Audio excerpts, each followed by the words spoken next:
इन परियों ने कैसे बदली एक इंसान की तकदीर, आइए देखते हैं। और पास वाले गांव में एक दर्जी रहता था। इसके 3 लड़के थे। दर्जी बहुत ही गरीब था। दर्जी के पास सिर्फ एक ही बकरी थी। तीनों लड़के इसी बकरी का दूध पीकर किसी तरह अपनी ज़िंदगी का गुजारा करते थे। वो बारी बारी इस बकरी को जंगल चराने के लिए ले जाया करते थे। कुछ अरसा ऐसे ही गुजर गया। जब बकरी का दूध कम पड़ने लगा तो जो बड़ा बेटा था उसने बाहर कमाने का सोचा।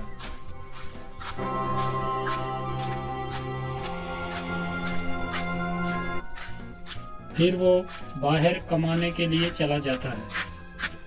वो चलता रहा।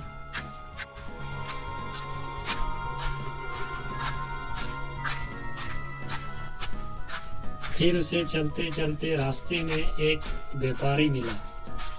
व्यापारी ने लड़के से पूछा, अरे भाई जरा सुनो तो, कहाँ जा रहे हो तुम? मैं कहीं कामकाज ढूंढने जा रहा हूँ। हमारे घर के हालात कुछ अच्छे नहीं हैं। हम 3 भाई हैं और हमारे घर में सिर्फ एक ही बकरी है जिसका दूध पीकर हम जवान हुए, और आगे जिंदगी का गुजारा करने के लिए हमारे पास कुछ भी नहीं है। इसलिए उन तीनों में से बड़ा भाई मैं ही हूँ उनका, तो मैं कहीं कमाने जा रहा हूँ। अरे अरे अरे, आपकी तो बहुत दुखी कहानी है। भाई देखो, मेरे पास काम है। मैं एक व्यापारी हूँ और खरीदो फरोख्त का काम करता हूँ। सामान खरीदता हूँ और बेचता हूँ। क्या मेरे पास नौकरी करोगे तुम? हाँ, क्यों नहीं। मुझे तो काम ही करना है। अगर आप मुझे काम पे रख लें तो इससे मुझे और अच्छा क्या चाहिए। ठीक है, तो आओ मेरे साथ चलो। ये बोलकर व्यापारी उसे अपने साथ लेकर चला गया।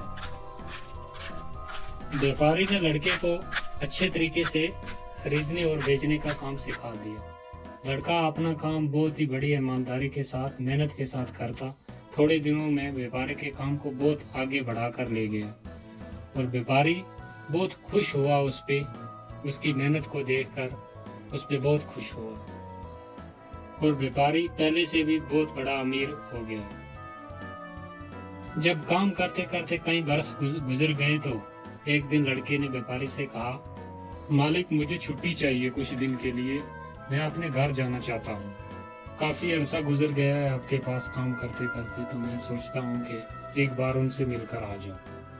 हाँ, ठीक है, कल तुम्हें छुट्टी मिल जाएगी। तुम कल सुबह चले जाना, ठीक है। और हाँ, एक बात, तुम्हारी ईमानदारी के बदले मैं तुम्हें एक अजीब व गरीब गधा देता हूँ। ये गधा अपने साथ ले जाओ। इस गधे की खूबी ये है कि जब तुम इसके मुंह पर थैली बांध कर कहोगे उगल, तो ये सोना चांदी फौरन उगलेगा। चाहे थैली कितनी बड़ी क्यों ना हो, फौरन भर जाएगी। इससे तुम्हारा और तुम्हारे परिवार का अच्छे से गुजारा हो जाएगा। अरे मालिक, धन्यवाद, आपने इतनी अच्छी चीज मुझे दी। तो अच्छा, मैं चलता हूँ। लड़का गधे को लेकर खुशी खुशी घर रवाना हो गया। चलते चलते रात हो गई। लड़का एक जगह रुक गया और इधर उधर देखने लगा तो उसे एक मकान नजर आया और उसने सोचा कि रात यहाँ ही रुक जाता हूँ, सुबह चला जाऊंगा। लड़का जब इस घर में गया तो वहाँ एक आदमी रहता था और उससे कहा, भाई साहब मुझे रात काटनी है, क्या मैं रात रुक सकता हूँ आपके पास? हाँ भाई, क्यों नहीं, ये मुसाफिर खाना ही है। आने जाने वाले लोग जो भी होते हैं रात इधर ही रुकते हैं। आप भी रुक सकते हो, कोई दिक्कत नहीं। अच्छा, तो फिर भाई मेरे लिए अच्छा अच्छा खाना लेकर आओ। जो आपके पास सबसे अच्छा खाना है वो लेकर आओ मेरे लिए। लड़के ने अच्छे अच्छे पकवान मंगवाए, अच्छे अच्छे खाने जो उसके पास थे। ठीक है, तुम इधर आराम करो, मैं तुम्हारे लिए खाना लेकर आता हूँ। अरे ये लो, तुम्हारे लिए खाना आ गया। आप खाना खाओ और आराम के साथ सो जाओ। खाना खाने के बाद उस लड़के ने कुछ सोने के टुकड़े उस आदमी को दे दिए और वो बड़ा खुश हुआ और सोचने लगा कि ये सोने के टुकड़े इसके पास कहाँ से आए। हो ना हो, लेकिन इस गधे में कोई खूबी जरूर है। ये सोचकर वो आदमी जागता रहा। जब लड़का सो गया, उस आदमी ने वो गधा चुरा लिया और उसकी जगह दूसरा गधा आनकर बांध दिया। लड़का सुबह उठा और उसने गधा साथ लिया और चल दिया। लड़के को कोई पता नहीं था कि उसका असली गधा जो अपना था वो चोरी हो गया। जब वो खुशी खुशी घर पहुंचा तो उसे देखकर उसका बाप और भाई जमा हो गए और खुशी खुशी बातें करने लगे। फिर बाप ने बेटे से कहा, बेटा परदेश में क्या क्या सीखा? पिताजी, व्यापार का काम सीखा, खरीदने और बेचने का काम सीखा। मैं एक व्यापारी के साथ नौकरी करता था। अच्छा, अरे वाह। फिर हमारे लिए क्या लाए हो? मैं आपके लिए ये गधा लाया हूँ। अरे बेटा, गधा लाने की क्या जरूरत थी? ऐसे सैकड़ों गधे यहाँ मारे मारे फिरते हैं। नहीं पिताजी, ये कोई मामूली गधा नहीं है, इसमें बहुत ही एक खूब बात है। वो क्या खास बात है बेटा, जरा हमें भी तो बताओ। पिताजी, इसमें खास खूबी ये है कि इस गधे के मुंह पर अगर एक थैली बांध दो तो इसको बोलो उगल, तो ये फौरन सोना चांदी उगलता है, और थैली कितनी बड़ी हो फौरन भर जाती है। तो ये एक जादुई गधा है। जब ये बात बेटे ने बोली तो बाप उसकी तरफ बड़ा शक की नजरों से देखता रहा और सोचता रहा कि ये क्या बोल रहा है, क्या ये सच हो सकता है। आखिरकार लड़के ने अपने बाप का शक दूर करने के लिए अपने भाइयों को पास खड़े बुलाया और लड़के ने उस गधे के मुंह पर थैली बांध दी और कहा उगल। लेकिन गधा जहां का तहा वहीं खड़ा रहा। लड़के ने कई बार बार कहा कि उगल, लेकिन नतीजा कुछ भी ना निकला। थैली जैसे ही खाली थी वैसे की वैसे ही रही और गधा चुपचाप खड़ा रहा। और लड़के की समझ में आ गई बात कि जहां मैं रात ठहरा था उस आदमी ने जरूर उस गधे मेरे को चोरी कर लिया और उसके बदले मुझे ये दूसरा गधा दे दिया। और लड़का बाप के और भाइयों के सामने बहुत शर्मिंदा हुआ। फिर लड़के ने अपने बाप को और भाइयों को अपना सारा किस्सा सुनाया, जैसे वहां से चला था, व्यापारी ने उसे क्या बोल कर दिया और वहां उसने अपनी आंखों से भी देखा था। फिर वो जहाँ रात रुका और उसके साथ क्या हुआ, सब हाल सुना दिया अपने बाप को और भाई को। ये सुनकर तो अब दूसरे भाई ने सोचा कि अब मेरी बारी है, मैं कहीं कमाने जाता हूँ। तो वो निकल जाता है सफर। वो बराबर कई दिन चलता रहा। दिन में चलता और रात को एक पेड़ के नीचे सो जाता। सुबह फिर अपना सफर जारी कर लेता। फिर एक दिन चलते चलते उसे एक बुढ़िया मिली जो एक नदी के किनारे एक छोटी सी झोंपड़ी में रहती थी। लड़का भी उस बुढ़िया के साथ रहने लगा। जो काम वो बुढ़िया उसको बतलाती वो उसे बहुत मेहनत और ईमानदारी के साथ कर देता था। बुढ़िया भी उसके काम से बहुत खुश थी। लड़के ने एक दिन उस बुढ़िया से कहा, मुझे ना अपने घर जाना है, तो मैं फिर वापस आ जाऊंगा, कुछ दिन के लिए मैं अपने घर जा रहा हूँ। हाँ बेटा, बिल्कुल जाओ। मैं आपके काम से बहुत ही खुश हूँ, लेकिन मेरे पास सोना चांदी नहीं है तुम्हें देने के लिए। मेरे पास सिर्फ ये एक डिबिया है, ये तुम अपने साथ ले जाओ। और ये कोई मामूली डिबिया नहीं है, इसकी एक खूबी है। और इसको जब तुम कहोगे कि भर जा, और ये अच्छे अच्छे खानों के साथ भर जाएगी।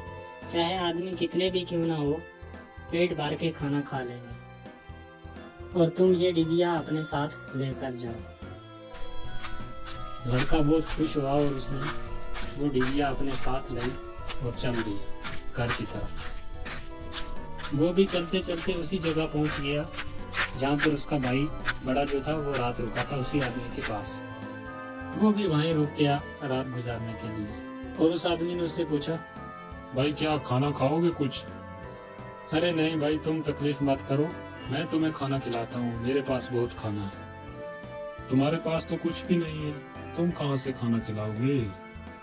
लड़के ने अपने पास से वही डिबिया निकाली और जैसे बुढ़िया ने बोला था वैसे ही उसने बोला जब तो वो एकदम भर गई अच्छे अच्छे खानों से। तो जब दोनों ने मिलकर खाना खाया तो उस आदमी की फिर नज़र बदल गई। उसने कहा कि ये डिबिया मामूली नहीं, ये कोई खास डिबिया है। और वो उसे छुपाने की तरकीब सोचने लगा। लड़का काफी थक चुका था, खाना खाने के बाद वो सो गया, लेकिन वो आदमी जागता रहा। वो असली वाली डिबिया जो थी वो उसने चुरा ली और उसकी जगह वैसे की वैसे ही एक डिबिया रख दी। और लड़का उठा और सुबह अपनी डिबिया साथ ली और घर की तरफ चल दिया। चलते चलते वो भी खुशी खुशी जब घर पहुंचा तो उसे भी बाप भाई देखकर बहुत खुश हुए, क्योंकि वो भी कई बरस के बाद वापस आया था। फिर ढेर सारी बातें की, सफर में क्या कुछ हुआ सब एक दूसरे के साथ बात की उसने। आखिर उसने अपने उस डिबिया की खूबी जो थी वो बताई कि इसकी ये खूबी है, ये मामूली नहीं है, ये बहुत खास डिबिया है। तो बाप ने सुनकर इनकार कर दिया कि ये भी गधे की तरह ऐसे ही निकलेगी, तुम भी बड़े भाई की तरह ऐसे ही झूठ बोल रहा है। और फिर वही हुआ जो गधे के साथ हुआ था, क्योंकि गधा भी असली नहीं था और ये डिबिया भी असली नहीं थी। तो देखकर बहुत ही परेशान हुए वो, और उसने भी अपने भाइयों से और बाप से अपना सारा किस्सा कह सुनाया, जो उसके साथ रास्ते पे हुआ, कैसे बुढ़िया ने दी, रात कहाँ रुका, तो सब हाल सुना दिया। फिर तीसरा भाई सफर पर निकला। अब कहानी का मोड़ आया असली। लड़का एक मैदान से गुजर रहा था। असल में ये मैदान परियों का था। रंग बिरंगे फूल चारों तरफ खिले हुए थे, हरी हरी घास सब्ज मखमल की तरह फैली हुई थी। बीच बीच में नदियां भी बह रही थी और हवा खुशबू में बसी हुई थी। लड़का थोड़ा आराम करने के लिए ठहर गया वहां पर। हवा की मस्त खुशबू ने आंखों में नींद भर दी और वो जल्दी ही एक फूल के नीचे सो गया। लड़का अभी सोया ही था कि नीलम परी जो उस फूल पर रहती थी वो उतरी और लड़के को हवा में उड़ा ले गई। दूसरे दिन लड़के ने अपने आप को बहुत ही घने जंगल के बीच पाया। वो कहाँ है या कैसे आया, अभी इन बातों को सोच ही रहा था कि सारा जंगल तरह तरह की आवाजों से गूंज उठा और देखते ही देखते एक लाल रंग की रोशनी पूरे जंगल पर फैल गई। और लड़का बहुत परेशान हुआ और बार बार सोचा, लेकिन उसे कुछ समझ न आया। इतने में उसके कानों में एक बहुत जोरदार आवाज आई और फिर से सारा जंगल नीले रंग में रंग गया। उस आवाज को सुनकर लड़का घबरा गया और एक तरफ भागा। उसके भागने पर जंगल की सब परियां हंस पड़ी। दरअसल बात यह थी कि परियां लड़के के साथ खेल रही थी। जब परियों का खेल खत्म हो गया तो नीलम परी उस लड़के के पास आई और लड़के को बोली, तुम हमारे मैदान में क्या कर रहे हो? मुझे नहीं मालूम था कि मैदान आपका है। यहाँ आना मना है क्या? अब दोबारा कभी भूल कर भी नहीं आऊंगा। क्यों, मैदान पसंद नहीं आया क्या? नहीं नहीं, वो बात नहीं। मैदान तो मुझे बहुत पसंद है, लेकिन जंगल मुझे पसंद नहीं। क्यों, डर लगता है जंगल में क्या? जी हाँ, बहुत डर लगता है। ओह, ये बात है। अच्छा, तो अपनी आंखें बंद करो कुछ देर के लिए। और इधर लड़के ने जैसे ही अपनी आंखें बंद करी, नीलम परी ने अपना आंचल लहराया और सारा जंगल जो था वो मैदान में तब्दील कर दिया। और लड़के ने आंखें खोली और उस मैदान को देखकर उसकी जान में जान आई। और फिर जब लड़के को थोड़ा होश आया तो फिर नीलम परी ने उससे पूछा, तुम कौन हो और कहाँ जा रहे हो? यहाँ तक कैसे पहुँचे? फिर लड़के ने सारा किस्सा सुना दिया कि हम ऐसे ऐसे 3 भाई हैं, उनके साथ ऐसे धोखा हुआ। पहले के साथ उसका गधा चोरी कर लिया, फिर दूसरे भाई की डिबिया चुरा ली, तो अब मैं वो वापस लेने जा रहा हूँ। परी ने ये सुनकर अपनी छड़ी हिलाई और वहां पर जिन को बुला लिया। क्या हुक्म है मेरी मलका? मैं हाजिर हूँ, आप हुक्म कीजिए, मेरे लिए क्या हुक्म है? फिर परी ने हुक्म दिया जिन को कि जाओ तुम एक आदमी के पास उसने गधा चुरा लिया है, वो वापस लेकर आओ। और एक इस आदमी के भाई की एक डिबिया है, वो भी वापस लेकर जल्दी मेरे पास आओ। तो जिन हुक्म पाते ही वहां से उड़ गया। यहाँ कुछ ही देर गुजरी थी कि जिन वापस हाजिर हुआ। उसने वो गधा भी और वो डिबिया भी, दोनों चीजें वापस लेकर आ गई। परी ने लड़के को कहा कि ये अपना गधा और ये डिबिया भी ले जाओ, और मेरी तरफ से ये एक डंडा भी अपने साथ ले जाओ। और परी ने कहा कि जब कोई तुम्हारा दुश्मन आ गया तो इस डंडे को हुक्म देना, फिर ये डंडा उस आदमी की पीठ पर बहुत खूब नाच दिखाएगा और इतना मारेगा ये डंडा उस आदमी को कि वो आदमी फौरन वहीं बेहोश हो जाएगा। लड़का अपनी सब चीजें साथ लेकर घर जाने के लिए जब तैयार हुआ तो नीलम परी ने जिन को हुक्म दिया कि इस लड़के को बाहिफाजत इसके अपने घर तक पहुंचा कर आओ, ये तुम्हारी जिम्मेदारी है। और जिन ने हुक्म सुनते ही सारा सामान उठाया और लड़के को अपने हाथ पर बिठाकर हवा में उड़ गया।